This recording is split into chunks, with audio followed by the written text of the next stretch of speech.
Ivy Forrester always thought that being a Forrester meant she would live. She learned this lesson early on by watching her family members rise, fall, and rise again over the years at Forrester Creations. Scandals came and went, affairs were revealed, and lies were found out, but the Forrester name lived on. Ivy always thought that blood was more important than behavior, that family ties could make things easier to judge, and that there was always a way back no matter how bad the mistake was. That idea would turn out to be her biggest mistake.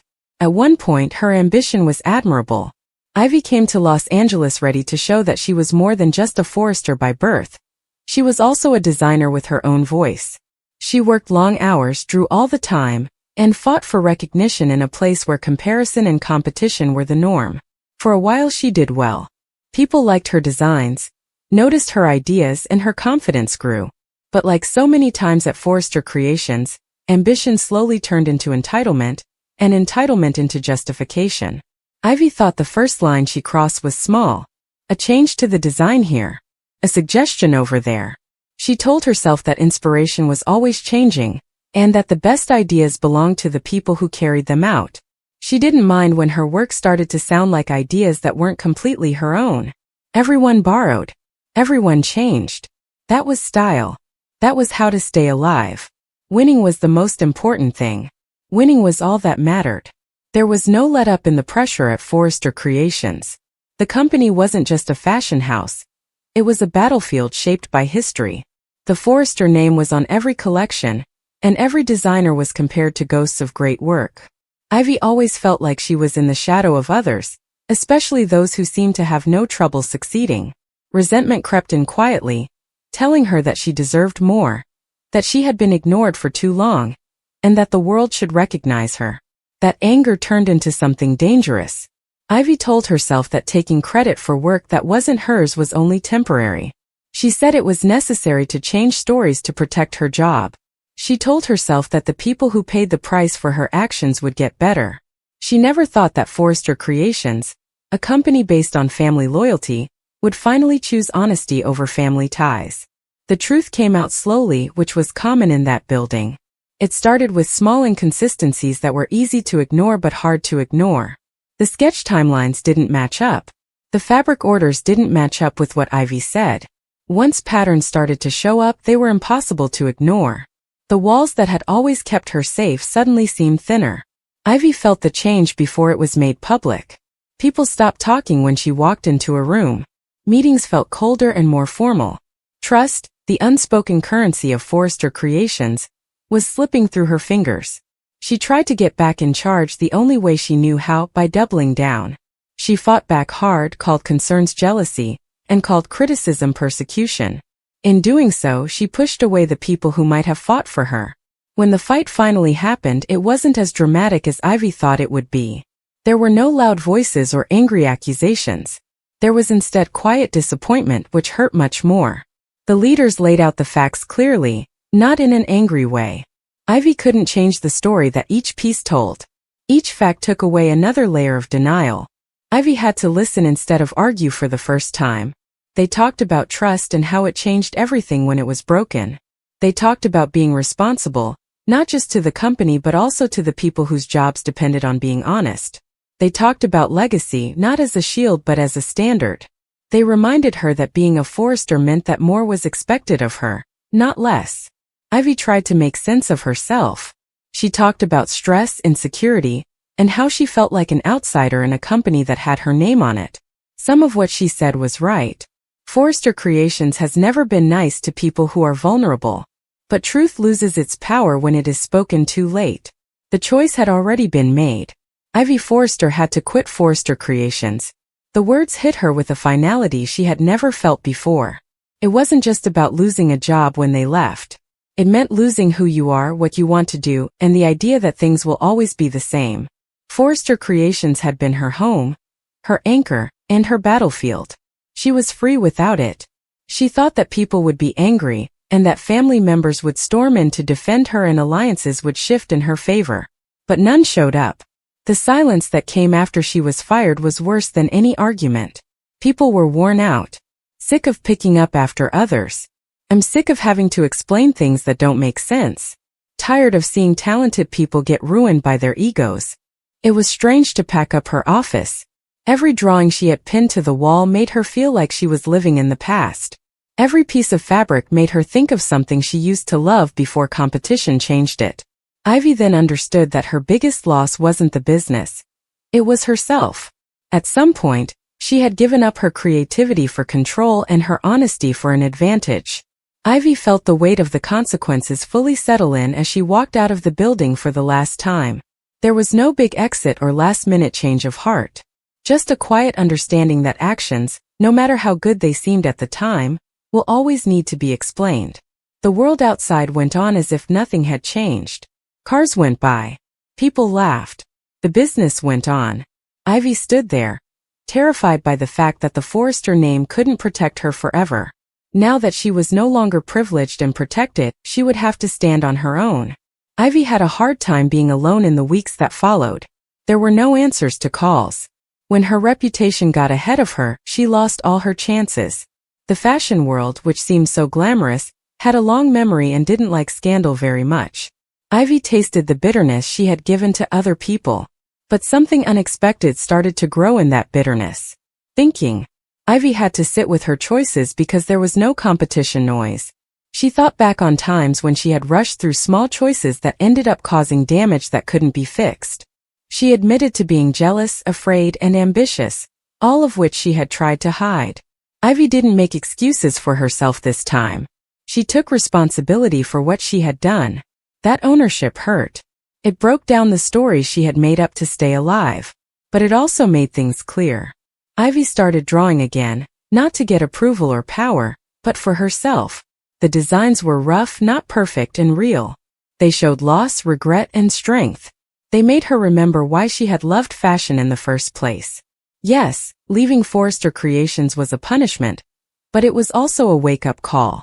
Ivy learned that legacy without honesty was empty, talent without humility was weak, and that if redemption came at all, it would take time and not a sense of entitlement. The company moved on at Forrester Creations. People slowly started to trust each other again. The scandal turned into a lesson instead of a stain. Ivy's leaving was a reminder that no one, not even their name, was above being held accountable. It strengthened a culture that too often blurred the line between family and fairness. Ivy's journey was far from over, though. Consequences had closed one door, but they had also made her grow in ways that comfort never could. It was still unclear if she would ever go back to that world. But one thing was clear. Ivy Forrester would never again confuse privilege with permission. As a result of her actions, Ivy deserved what happened to her. Not as a punishment meant to destroy her, but as a truth meant to shape her. Her story didn't end when she left Forrester Creations.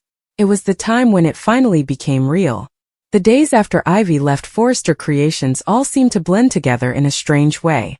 Without deadlines, fittings, and boardroom stress, time moved differently. Mornings came without a rush. The nights seemed to last forever. Ivy didn't have to be anywhere for the first time as an adult. No part to play. No reputation to protect in real time. The quiet was too much. She told herself at first that the exile would be short-lived. Someone would call. Someone always did. Family had stepped in before. In the past, the Forresters had shown that they would protect each other when they were in danger. But this time the phone didn't ring. Days went by. Then weeks. Her family's lack of anger hurt almost as much as the rejection itself. It wasn't anger that hurt. It was acceptance. People inside Forrester Creations stopped saying Ivy's name out loud. Not out of malice but because it was uncomfortable. Her leaving left an invisible mark. There were meetings of the trust. Rules got stricter. It was as if the company itself had become wary of its own reflection and told designers to be more careful about how they documented their work. Ivy had not only broken the rules, she had also broken trust. People who used to stand up for her started to question their loyalty. It was easier to forgive bad behavior when it was just a theory and didn't put the company's future at risk. But Ivy had gone too far with what she did. They made the leaders face a hard truth. Protecting family at all costs had costs too. For Ivy, the effects were personal and immediate. Fashion houses that were once interested quietly backed out. People were polite when they answered emails if they did at all. Meetings were put off for an unknown amount of time. Ivy quickly learned that how people saw the industry was very important. It was important to have talent, but it was even more important to be credible. She had become a risk, and risk was not something that was usually welcome in luxury spaces. The realization broke the last of her illusions. She thought that her talent would be enough to save her. She now knew that talent without trust was like money that no one wanted to spend. Ivy would replay the night she was told to leave Forrester Creations, looking for a version of events where she had said something different, admitted something sooner, or chosen honesty over survival. Regret was always there with me. Not the loud kind, but the quiet, nagging kind that came up when she was still.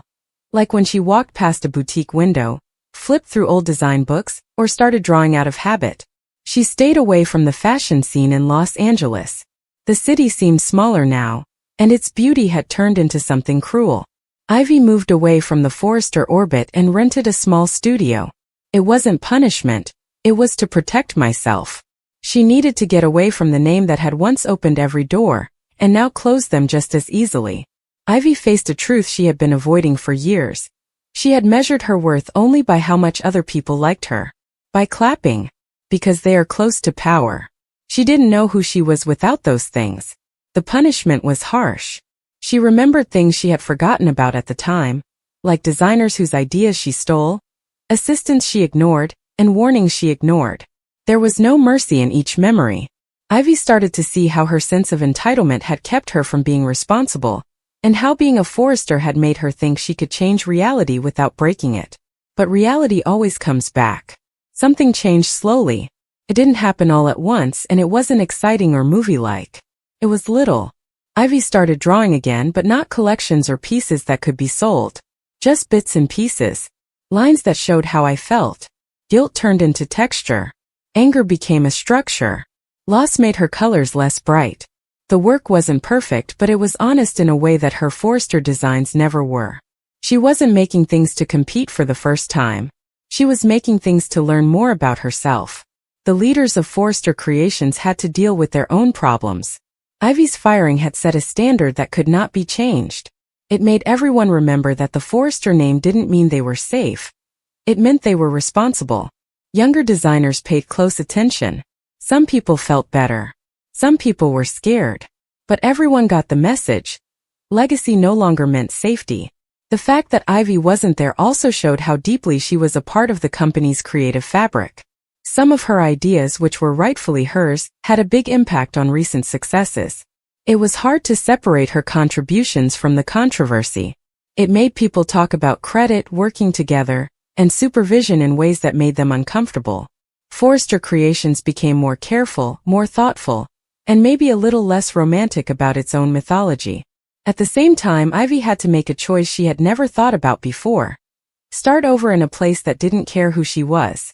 She looked into options that were very different from the Forrester universe, like small studios, independent workshops, and even consulting jobs behind the scenes.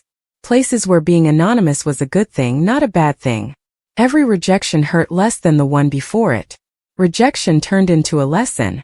It taught her to be humble faster than being rich ever did. There were times, weak times, when Ivy thought about using her name again. A call that was quiet. A quiet reminder of who she was with. But she stopped herself every time. There would be no shortcuts if she was going to rebuild. Without borrowed power. The irony didn't escape her. Leaving Forrester Creations had finally forced her to become the designer she claimed to be all along. Ivy no longer thought of her leaving as a betrayal months later. It was the result. Necessary and unavoidable result. Forrester Creations didn't ruin her career. They just set a limit that she should have respected from the start. It was still unclear if Ivy would ever go back to that world. History of soap operas showed that exile was not always permanent. There were arcs of redemption. The doors opened again. Ivy knew that if that day ever came, it would take more than talent or tears. It would need proof of growth, accountability, and a new way of thinking about power. Ivy was happy with what she had for now. And for the first time, she wasn't trying to get away from it.